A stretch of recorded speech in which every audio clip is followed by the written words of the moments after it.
y entramos al capítulo 13. Ahora, en este capítulo 13 vamos a considerar los siguientes aspectos principales. Los primogénitos entre los israelitas son santificados a Dios. En segundo lugar, el conmemorativo de la Pascua se celebra. Tercero, los primogénitos de los animales son santificados. En cuarto lugar, los israelitas parten de Egipto y llegan a Etam. En quinto lugar, Dios guía a los israelitas de día en una columna de nube y de noche en una columna de fuego. Los israelitas salen de la tierra de Egipto y viajan hacia el Mar Rojo. Leamos los primeros 3 versículos de este capítulo 13 de Éxodo. Jehová habló a Moisés diciendo, Conságrame todo primogénito, cualquiera que abre matriz entre los hijos de Israel, así de los hombres como de los animales, mío es. Y Moisés dijo al pueblo, Tened memoria de este día, en el cual habéis salido de Egipto, de la casa de servidumbre, pues Jehová os ha sacado de aquí con mano fuerte. Por tanto, no comeréis leudado. Los primogénitos en Egipto habían muerto. Los dioses de Egipto siempre habían reclamado a los primogénitos como suyos, y ahora Dios reclama a los primogénitos de Israel como suyos. Dios quiere también lo primero de los creyentes hoy en día. Muchos cristianos no le ceden a Dios el primer lugar. Amigo oyente, Dios reclama lo mejor que tengamos, lo mejor de nosotros, lo mejor de que seamos capaces. Dios reclama lo primero en todo. Sin embargo, aunque Él quiere tener el primer lugar en nuestras vidas, muchos creyentes le dejan el último, y eso les crea muchos problemas. Solemos decir, si tenemos tiempo, entonces trabajamos para el Señor. Pero la mayor parte de nuestro tiempo se gasta en los intereses y las diversiones personales. Por lo general le ofrecemos al Señor lo que nos sobra. Hace muchos años el evangelista norteamericano Billy Sunday refirió la siguiente historia. Estaba él viajando con William Wrigley, un magnate productor del chicle. El señor Wrigley era cristiano y al viajar juntos en el tren, le dijo a Billy Sunday que tenía por práctica en su vida dar al Señor un 10% de todo lo que ganaba. Y añadió que no era el último 10% lo que daba al Señor. William Wrigley daba el primer 10% de sus ganancias. Es muy interesante ver cómo el Señor lo bendijo y lo hizo prosperar. Ahora Dios no garantiza esto a todos ni a nadie, pero Dios bendice a los hombres y a las mujeres que le ceden a Él el primer lugar en sus vidas. Los hijos de Israel recién acababan de salir de Egipto, donde trabajaron por años como esclavos. Luego de inmediato Dios requiere de ellos sus primogénitos. Muchos de ellos sin duda dijeron, Mira, Señor, tú acabas de librarnos de la esclavitud y ahora reclamas al primogénito como tuyo. El Señor Jesucristo hace lo mismo por usted y por mí. Nos salva de la esclavitud del pecado y nos pone en libertad. Dios dice en Juan 8:36, Así que, si el Hijo os libertare, seréis verdaderamente libres. El Señor también está diciendo que quiere que nos entreguemos a Él. Usted dirá, soy libre. Pero, ¿es usted verdaderamente libre? Usted ha sido comprado con un precio, la sangre preciosa de Jesucristo. La bendición viene cuando uno se entrega voluntariamente a Él y le cede el primer lugar en todo. Veamos ahora el versículo 5 de este capítulo 13 de Éxodo que estamos considerando. Y cuando Jehová te hubiere metido en la tierra del Cananeo, del Eteo, del Amorreo, del Heveo y del Jebuseo, la cual juró a tus padres que te daría, tierra que destila leche y miel, harás esta celebración en este mes. En otras palabras, los israelitas debían observar la fiesta de la Pascua y la fiesta de los panes sin levadura. Ahora los versículos 6 y 7 nos dicen, 7 días comerás pan sin leudar, y el séptimo día será fiesta para Jehová. Por los 7 días se comerán los panes sin levadura, y no se verá contigo nada leudado, ni levadura en todo tu territorio. Cuando los israelitas salieron de Egipto, llevaban con ellos sus amasaderas y la masa que estaba en ellas. Esta era masa leudada, y Dios dice, quiero que la boten.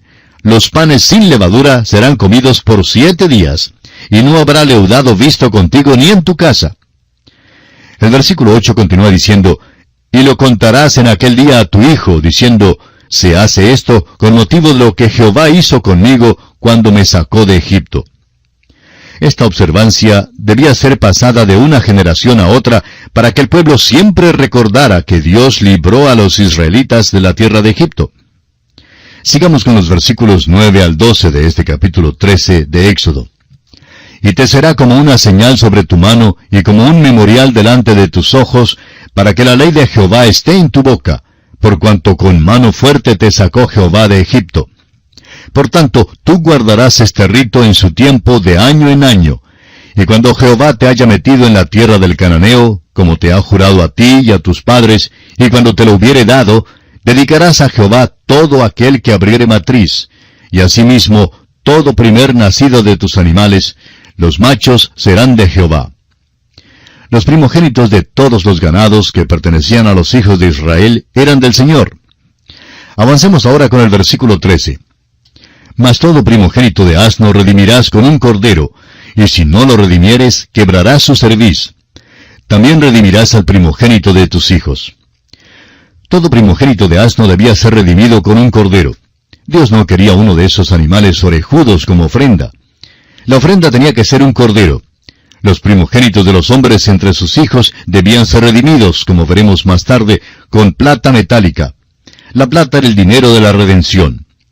Los versículos 14 y 15 establecen el recordatorio de la liberación de Egipto. Leamos. Y cuando mañana te pregunte tu hijo diciendo, ¿qué es esto?, le dirás, Jehová nos sacó con mano fuerte de Egipto, de casa de servidumbre. Y endureciéndose Faraón para no dejarnos ir, Jehová hizo morir en la tierra de Egipto a todo primogénito, desde el primogénito humano hasta el primogénito de la bestia. Y por esta causa yo sacrifico para Jehová todo primogénito macho, y redimo al primogénito de mis hijos. Esta observancia debía recordar a los israelitas que Dios los libró de la tierra de Egipto. Los primogénitos de sus hijos tenían que ser redimidos con plata. El apóstol Pedro, en su primera carta, capítulo 1, y versículos 18 y 19, nos dice, sabiendo que fuisteis rescatados de vuestra vana manera de vivir, la cual recibisteis de vuestros padres, no con cosas corruptibles como oro o plata, sino con la sangre preciosa de Cristo, como de un cordero sin mancha y sin contaminación. Ahora en Éxodo capítulo 13 y versículo 17 leemos, y luego que Faraón dejó ir al pueblo, Dios no los llevó por el camino de la tierra de los filisteos, que estaba cerca, porque dijo Dios, para que no se arrepienta el pueblo cuando vea la guerra y se vuelva a Egipto. Los israelitas acababan de salir de la servidumbre y no estaban preparados en ninguna manera para la guerra. La ruta más corta para seguir a la tierra que Dios les había dado era por la costa del mar. Pero los israelitas de los tiempos pasados no tenían armas con que luchar con los pueblos allí establecidos, y por tanto, Dios bondadosamente los llevó por el desierto. Era una ruta más larga hacia la tierra prometida, pero pasarían sin guerra. No tendrían que enfrentarse con un enemigo hasta cuando entraran en la tierra. Pasaron 40 años viajando por el desierto antes de entrar en la tierra prometida. Pero para ese entonces ya tendrían un ejército y estarían equipados para entrar en combate. Alguien dirá, pero Dios bien pudo haberlos librado por medio de algún milagro. Esto es verdad, pero esta clase de actitud nos causa repugnancia. Algunos cristianos creen que Dios debe hacer un milagro por ellos cada minuto. Se sienten como si tienen el derecho de demandar al Señor que intervenga por ellos si están enfermos o si se encuentran en dificultades, etc. Es verdad que lo que se pide al Señor, Él sí lo puede hacer, pero no es cuestión de su habilidad, sino más bien una cuestión de la buena voluntad de Dios y si es según su plan o no que Él haga un milagro. Dios pudo haber traído a los israelitas por la vía de la tierra de los filisteos haciendo algún milagro. Si hubieran sido atacados, Dios bien podía haberlos librado. Cuando es necesario, Dios está preparado para hacer milagros, pero solo para lograr que sea hecha su voluntad. Y en este tiempo particular no era la voluntad de Dios que Israel entrara en combate. El versículo 18 dice, Mas hizo Dios que el pueblo rodease por el camino del desierto del Mar Rojo, y subieron los hijos de Israel de Egipto armados. La palabra armados es una palabra interesante. No significa que tenían armamento, sino que los hijos de Israel habían salido de Egipto en una manera ordenada. No salieron de la tierra como cualquier multitud, sino en una manera organizada. No tenían ningún ejército, sino que se agruparon en filas de 5, y si usted los hubiera visto viajando por el desierto, pues habría observado un grupo de gente más ordenado. Éxodo 13, versículo 19 dice, «Tomó también consigo Moisés los huesos de José, el cual había juramentado a los hijos de Israel, diciendo, Dios ciertamente os visitará, y haréis subir mis huesos de aquí con vosotros». Cuando los israelitas partieron de Egipto, Moisés llevó los huesos de José. Hay un pasaje interesante en Génesis capítulo 50, versículo 24, que dice, «Y José dijo a sus hermanos, Yo voy a morir, mas Dios ciertamente os visitará, y os hará subir de esta tierra a la tierra que juró a Abraham, a Isaac y a Jacob». Y el versículo 25 de Génesis 50 continúa diciendo, «E hizo jurar José a los hijos de Israel, diciendo, Dios ciertamente os visitará, y haréis llevar de aquí mis huesos». Por lo menos 200 años habían transcurrido desde que José había hablado estas palabras. Cuando él murió, era un héroe nacional, pero después de su muerte, un nuevo faraón se levantó sobre Egipto, el cual no conocía a José, y ya no era un héroe nacional. José quería ser sepultado en la tierra prometida, y Moisés quiso ayudarle a cumplir este deseo. Pero, ¿para qué quitarían su cuerpo para sepultarlo en la tierra? José sabía que sería levantado algún día de los muertos para ser llevado al cielo. ¿Qué importaba entonces si su plataforma de lanzamiento quedaba en Egipto o en la tierra de Israel?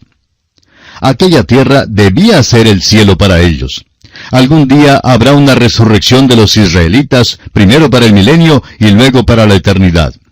Esta era la esperanza de José y también de Moisés. Ahora los versículos 20 al 22 dicen, «Y partieron de Sucot y acamparon en Etán, a la entrada del desierto. Y Jehová iba delante de ellos de día en una columna de nube para guiarlos por el camino, y de noche en una columna de fuego para alumbrarles, a fin de que anduviesen de día y de noche. Nunca se apartó de delante del pueblo la columna de nube de día, ni de noche la columna de fuego». Los hijos de Israel viajan hacia aquel desierto terrible que Moisés conocía tan bien. Sin embargo, iban por el desierto y ni aun se quemaban con el sol porque los cubría de día una columna de nube. Esa nación tenía algo que ninguna otra nación jamás ha tenido: la gloria, la presencia visible de Dios. Pablo lo expresó de esta manera en su carta a los Romanos capítulo 9, versículo 4, que son israelitas, de los cuales son la adopción, la gloria, el pacto, la promulgación de la ley, el culto y las promesas. Ni aun la iglesia tiene con ella la presencia visible de Dios. La gloria pertenece solo a Israel. Nada visible ha sido dado a la iglesia. El mismo apóstol Pablo, en su carta a los Efesios, capítulo 1, versículo 3, dice que Dios nos bendijo con toda bendición espiritual en los lugares celestiales en Cristo. Los israelitas estaban caminando por la fe, aun como nosotros caminamos. Anticipaban la venida de Cristo y nosotros miramos atrás a un evento histórico. No necesitamos la presencia visible de Dios para poder caminar por la fe, porque tenemos la muerte de Cristo en la cruz y su resurrección como un hecho perfecto. Ellos necesitaban de la gloria, porque la redención todavía no había sido efectuada en la historia, como ahora ya lo ha sido. Dios hizo todas las preparaciones para cada eventualidad a fin de guiar a su pueblo con seguridad por el desierto. Egipto empieza gradualmente a desaparecer, y delante de los israelitas está la perspectiva de la tierra prometida. Y así concluye nuestro estudio del capítulo 13 del libro de Éxodo.